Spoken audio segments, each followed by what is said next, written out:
was setting daily challenges to speak to new people. And here's what I mean. When I was 14 or 15 and I was either taking the public bus or the tube to school, I would actually set a challenge to myself to give a compliment every single day to just one stranger. And if anyone's ever been in London, they know what the tube is like. The tube is not a very friendly place, especially in the morning. In the morning, everyone in the tube does not look like a very happy camper. And I knew that whatever I wanted to do in life, and fully enough, at the age of 14, 15, 16, I actually thought that I was going to become a real estate agent, learn about the real estate game, and then eventually get into property development in my late 20s. Turns out that I went for a very completely different path, creating online businesses, software companies, and things that are very unrelated to what I had in my mind and in my vision, yet all of the principles still applied. I knew that there's certain skills in life that if you learn, no matter what you do, it's going to pay dividends. And being able to go up to a random stranger and just give them a compliment. I don't care if you're a real estate agent. I don't care if you have software companies like me. I don't care if you become a YouTuber, whatever it is. These are skills that will pay dividends for the rest of your life. Being able to break the ice with someone, being able to network with someone, being able to understand someone's body language. You know, another thing that I used to do when I was younger and living in London is I would force myself every single day to go up to 3 girls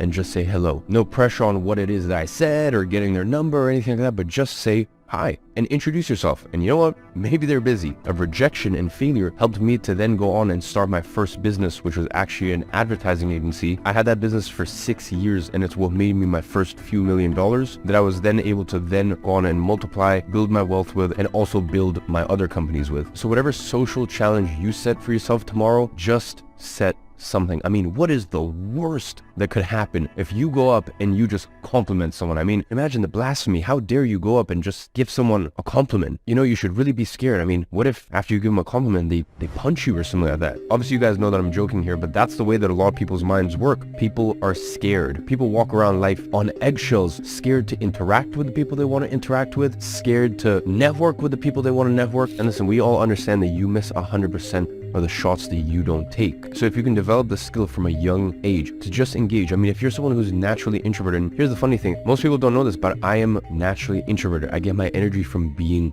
alone. I just happen to be very gregarious, and when the time is necessary and the time is needed, I can be out there, I can speak, I can converse with people, but that didn't come naturally to me. I was the shyest kid you have ever met in your entire life. It was only once I started practicing these skills when I was 14, 15, 16, did I come out of my shell, did I learn how to break the ice and build rapport with whoever it is. So if you're someone who's shy, the next time that you go into an Uber, don't put your earpods in, don't put your headphones in, speak to the Uber driver, and do that for a year, for 2 years, up until you get to a point that you are very confident that you can engage with anyone. And by the way, I'm not saying here that if you're introverted, you need to become an extrovert, because that's the only way you can succeed in life. I mean, even to this day, a lot of times I'm in large groups of people, and I have my time where I'm gregarious and the entire table is looking at me because I'm saying something that I feel is important. But most of the time, I'm quiet. Most of the time, I'm one of the quietest people at the table because I'm just naturally introverted. And in big groups, I don't feel the need to always be the center of attention. So don't think that I'm telling you that you need to be extroverted to be successful. I'm just saying, build up that muscle, and it truly is a muscle of being able to interact with other people, because no matter what you do in life, it's going to be necessary.